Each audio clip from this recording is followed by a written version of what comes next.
Okay guys, మనం నిన్నటి నుంచి మన యూట్యూబ్ ఛానల్లో గరుడ పురాణంని స్టార్ట్ చేసినాం కదా. నేను ఇంట్రడక్షన్ చూసినాం. ఇవాళ గరుడ పురాణంలోని మొదటి అధ్యాయం, ఓకేనా. గరుడ పురాణ ప్రారంభం అండ్ మహావిష్ణువు యొక్క అవతార రహస్యం. ఇది మన ఈరోజుటి మొదటి అధ్యాయం గరుడ పురాణంలో, ఓకేనా. చూసేద్దామా? నమస్కారం. ఈరోజు మనం గరుడ పురాణం ఆధారంగా ఒక అద్భుతమైన విశ్లేషణ చేద్దాం. సృష్టిని కాపాడే శ్రీ మహావిష్ణువు అవతారాల గురించి ఈ సోర్స్ మెటీరియల్ చాలా డీటెయిల్డ్గా చర్చించింది. ఇంకెందుకు ఆలస్యం, నేరుగా ఈ కాలానుక్రమ చరిత్రలోకి వెళ్ళిపోదాం. ఈ సుదీర్ఘమైన చరిత్రను సులభంగా అర్థం చేసుకోవడానికి మనం దీన్ని 6 దశలుగా విభజించుకుందాం.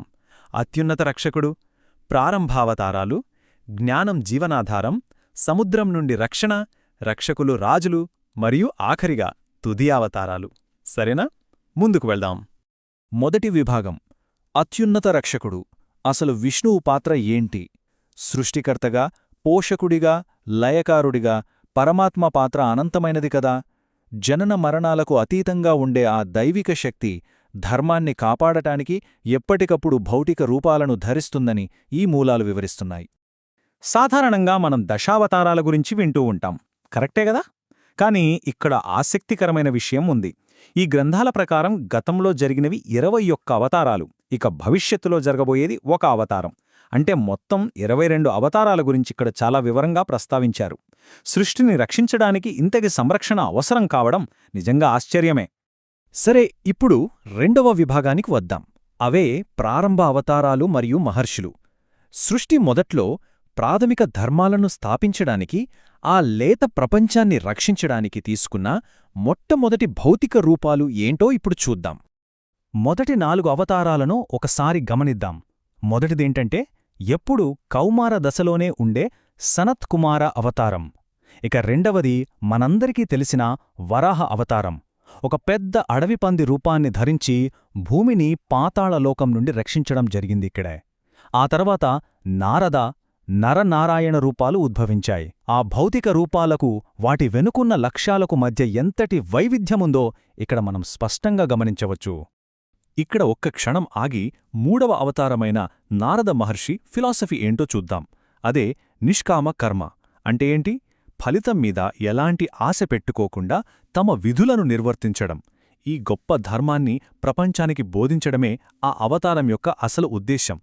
ఇక తర్వాత వచ్చిన ఋషి అవతారాలను చూస్తే దైవిక ఋషి అయిన కపిల మహర్షి సాంఖ్యశాస్త్రాన్ని అంతరించిపోకుండా కాపాడాడు. అలాగే దత్తాత్రేయుడు బ్రహ్మవిద్యను అర్హులైన వారికి అందించాడు. యజ్ఞదేవుడు మతపరమైన పునాదులను వేస్తే, వృషభదేవుడు గృహస్థ ఆశ్రమానికి కావాల్సిన నియమాలను ఏర్పాటు చేశాడు. చూశారా? ఈ అవతారాలన్నీ మానవ సమాజానికి జ్ఞానాన్ని, జీవన విధానాన్ని నేర్పడానికి ఎంత గొప్ప పునాదులు వేశాయో. 3వ విభాగం, జ్ఞానం మరియు జీవనాధారాన్ని పునరుద్ధరించడం. ఇక్కడ దైవిక లక్ష్యం కొంచెం మారుతోంది. తాత్విక పునాదులు వేయడం నుండి భౌతికంగా ప్రాణాలను ఎలా నిలబెట్టాలనే వైపుకి మళ్ళుతోంది. ఇదే 9వ అవతారమైన పృథు మహారాజు కథ. భూమి ఒక ఆవు రూపంలో దాగి ఉన్నప్పుడు పృథు మహారాజు ఆ భూమి నుండే తృణధాన్యాలు, పప్పులు లాంటి పోషకాలను బయటికి తీసి ప్రజలను ఆకలిచావుల నుండి రక్షించాడు. ఇది వినడానికి కేవలం ఒక కథలా అనిపించినా, సమాజానికి ఆహార భద్రత కల్పించడంలో ఒక పాలకుడి బాధ్యత ఎంత ఉంటుందో ఇది చాలా స్పష్టంగా చెబుతోంది. ఓకే, ఇప్పుడు 4వ విభాగంలోకి అడుగుపెడదాం. సముద్రం లోతుల నుండి రక్షణ. ఈ కాలంలో అవతారాలు ఎక్కువగా నీరు, సముద్ర మదనం, ఇంకా విశ్వానికి అవసరమైన వాటిని తిరిగి వెనక్కి తేవడం చుట్టూనే తిరుగుతుంటాయి. నీటికి సంబంధించిన అవతారాలను గమనిస్తే 10వ అవతారమైన మత్స్య, అంటే ఒక చేప రూపం, వైవస్వత మనువును జలప్రళయం నుండి రక్షించింది. ఆ తర్వాత 11వ అవతారం కూర్మం, అంటే ఒక భారీ తాబేలు. ఇది మందర పర్వతాన్ని తన వీపుపై మోసింది. సముద్ర మదనం జరిగే సమయంలో ఈ సపోర్ట్ చాలా కీలకం. సముద్ర మథనం చివర్లో చాలా భిన్నమైన 2 రూపాలు వచ్చాయి. 12వ అవతారం ధన్వంతరి.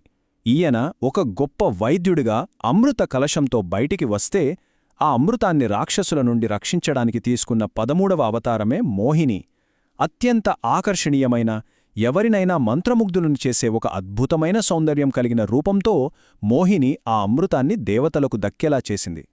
ఒకే మిషన్ కోసం రెండు వేర్వేరు భౌతిక రూపాలను ఉపయోగించడం నిజంగా ఆశ్చర్యంగా ఉంది కదూ?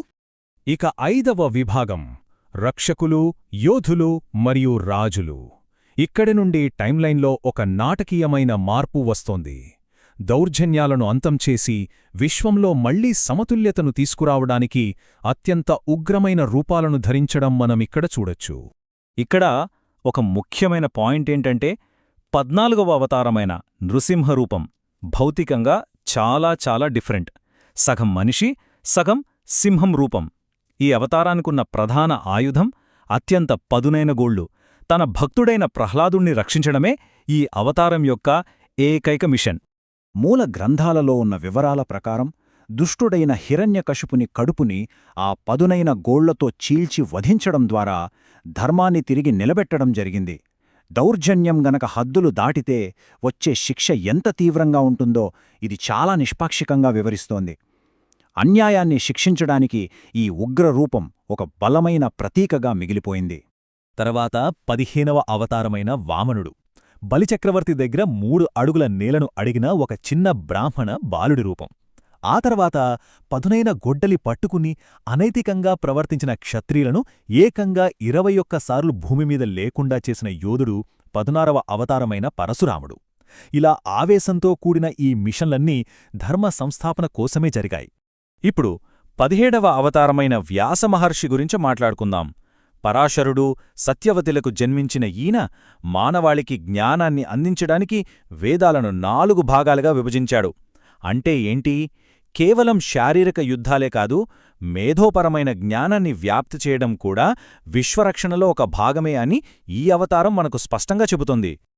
అలా మనం ఈ విశ్లేషణలో ఆఖరిదైన 6వ విభాగానికి చేరుకున్నాం, తుది అవతారాలు. ఇందులో మనం ఎక్కువగా వినే భూసంబంధమైన అవతారాలతో పాటు భవిష్యత్తు గురించి చెప్పబడిన ప్రవచనాలను కూడా చూస్తాం. 18, 19 మరియు 20వ అవతారాలు శ్రీరాముడు, కృష్ణుడు మరియు బలరాముడు. ఈ పేర్లు మనందరికీ సుపరిచితమే కదా?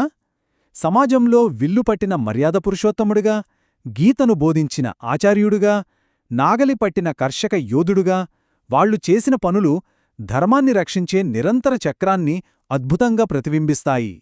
ఇక 21వ అవతారమైన బుద్ధుడు మూఢనమ్మకాలు, కఠినమైన ఆచారాలకు వ్యతిరేకంగా బోధించి మానవాళిని సరైన మార్గంలో నడిపించాడు.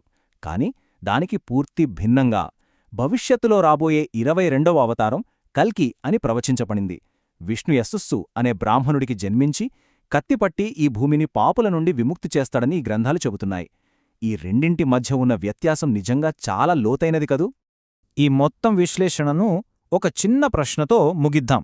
ఇలా మాటిమాటికి రక్షకుడు తిరిగి వస్తాడనే ఈ కాన్సెప్ట్ అంతిమంగా విశ్వంలో ఒక శాంతియుతమైన సమతుల్యత ఉండాలనే మానవుని లోతైన కోరికను ప్రతిబింబిస్తోందా? అవుననే అనిపిస్తుంది.